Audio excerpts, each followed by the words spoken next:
రెడీయా? Okay. Media మిత్రులకు నమస్కారం. నిన్న మొన్న మనం ముఖ్యమంత్రి రేవంత్ రెడ్డి గారు మెట్రో విషయంలో ఫ్యూచరే లేని ఫ్యూచర్ సిటీ విషయంలో చేస్తున్న హడావుడి చూస్తుంటే కొంత అనుమానం కలుగుతుంది ప్రజలకి.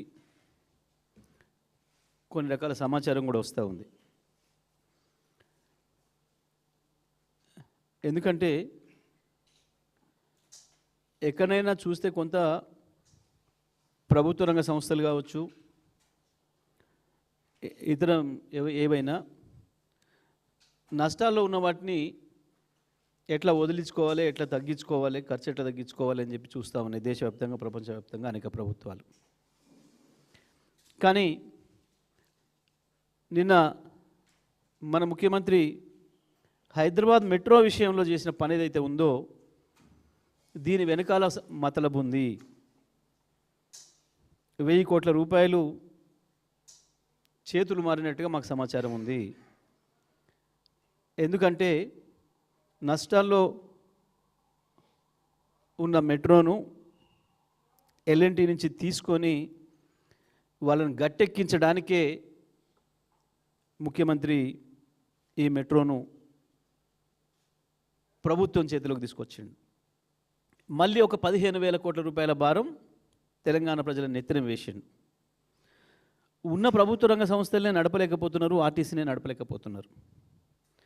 ఇటువంటి పరిస్థితులలో ఎందుకు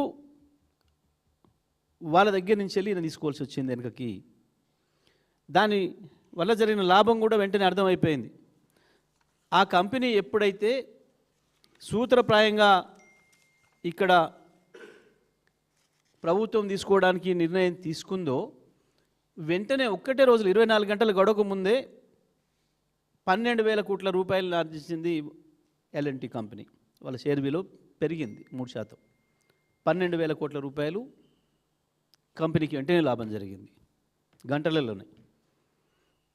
అంటే ఇది ఒక పథకం ప్రకారం వాళ్ళపైన ఒత్తిడి చేసి తీసుకొచ్చి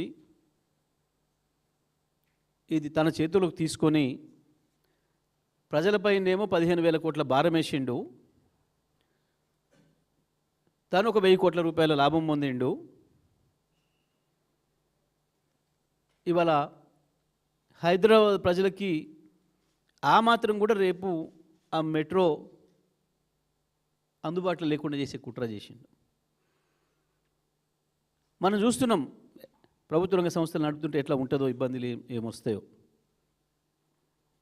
చాలా స్పష్టంగా దీని వెనకాల 1000 కోట్ల రూపాయల చేతులు మారినట్లుగా మాకు సమాచారం ఉంది. దీని మీద ఇంకొక కుట్ర కూడా జరుగుతూ ఉంది. మరొక దందా మొదలుపెట్టిండు. తీసుకొని ప్రభుత్వం చేతులు ఇట్లే ఉంచడా అంటే ఉంచడం లేదు. దీన్ని తొందరలోనే దీనికి సంబంధించిన దాదాపు 35,000 కోట్ల రూపాయల ఆస్తులు, 300 ఎకరాలకు పైగా ఉన్న భూమిని త్వరలోనే ఈయనకి ఇష్టమైన, ఈయనకు దోస్తులైన అదానికి, మెగా ఇంజనీరింగ్ సంస్థలకి కట్టబెట్టడానికి ముందే ప్లాన్ చేసుకున్నాడు. మళ్ళీ అక్కడి నుంచే చెరొక 1000 కోట్లు, అక్కడి నుంచి చెరొక 1000 కోట్లు దండుకోవడానికి ఒక పెద్ద పక్కా ప్రణాళిక ప్రకారం ఒక మాస్టర్ మైండ్తోని చేసిన దుర్మార్గమైన కుట్ర ఇది. ఒకవైపేమో జీతాలు అడుగుతుంటే పైసలు లేవు, నన్ను కోసుకొని తింటారా అని మాట్లాడతాడు. ఉద్యోగస్తులు వాళ్ళ జీత భత్యాలు పెంచమని, వాళ్ళకి ఇచ్చే భత్యం వాళ్ళకి ఇవ్వమని చెప్పి అడిగితే కూడా ఏం చేసుకుంటారు మీరు? నన్ను సమయపోయి ఏం చేస్తారు? నన్ను కోసుకొని తింటారా మీరు?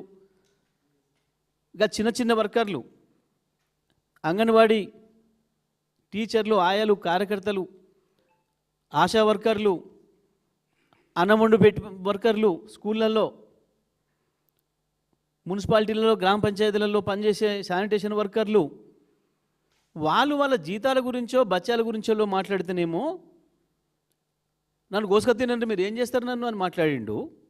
మరి ఈ 15,000 కోట్ల రూపాయల భారాన్ని ఎందుకు రాష్ట్ర ప్రభుత్వం మీద తీసుకుంటున్నాడు? ఒకవైపు అప్పులు తెచ్చుకుంటూ నాకు రోజువారీ వెళ్ళాలంటేనే కష్టమవుతుంది, నేను ఎక్కడికైనా పోతే దొంగలు చూసినట్టు చూస్తున్నారు, మామూలుగా జేబు దొంగను చూసినా బాగుండు, బంగారం దొంగను చూసినట్టు బాగుండు, కానీ పుస్తకం దుబ్బుకోవడం చూసినట్టు బాగుండు, కానీ మరి చెప్పులు వేసుకుపోయే దొంగలాగా చూస్తున్నారు అని చెప్పి ఆయనే సర్టిఫికేట్ కూడా ఇచ్చుకున్నాడు. గంత చీప్గా చెప్పులు ఎత్తుకపోయే దొంగ లెక్క చూస్తున్నారు, ఇతరులు దొరుకుని చెప్పులు ఎత్తుకపోయే దొంగలను చూసినట్టుగా అని చెప్పి. దొంగలలో కూడా తేడాలు ఉంటాయని, అందులో పుస్తకాలు దొబ్బెట్టోని, బంగారం దొబ్బెట్టోని ఒక లెవెల్లో, జేబులు కొట్టిన ఓ లెవెల్లో, చెప్పులు దొబ్బిపోయేటోని ఒక లెవెల్లో చూస్తారని అంత హీనంగా నన్ను చూస్తున్నారని చెప్పి మాట్లాడాడు. మరి నువ్వు చెప్పులు తీసుకుపోయే దొంగలాగా నిన్ను చూస్తుంటే అప్పులు ఇవ్వకుండా ఎందుకు ఈ 15,000 కోట్ల రూపాయల భారం రేవంత్ రెడ్డి మన పైన వేసిండో ప్రజలు ఆలోచించాలి.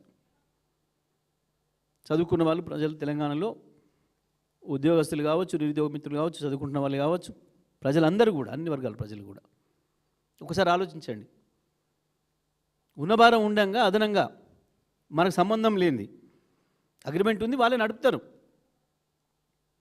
కానీ ప్రజలకు సౌకర్యం కావాలి హైదరాబాద్ ప్రజలకు అని చెప్పి ఆనాడు కాంగ్రెస్ ప్రభుత్వమే ప్రారంభించిన కేవలం 30% పనులు పూర్తి చేస్తే కేసీఆర్ రాగానే దాన్ని వెంటబడి వారానికో రివ్యూ చేసి 2 ఏళ్లలోనే పూర్తి చేయించి హైదరాబాద్ ప్రజలకు ట్రాఫిక్ ఇబ్బంది జరుగుతుంది బాగా అని చెప్పి దాని సౌకర్యంలోకి తీసుకొచ్చిండు. రోజుకి 5 లక్షల మంది ప్రయాణం చేయగలుగుతున్నారు తక్కువ ఖర్చుతో. అటువంటి దాన్ని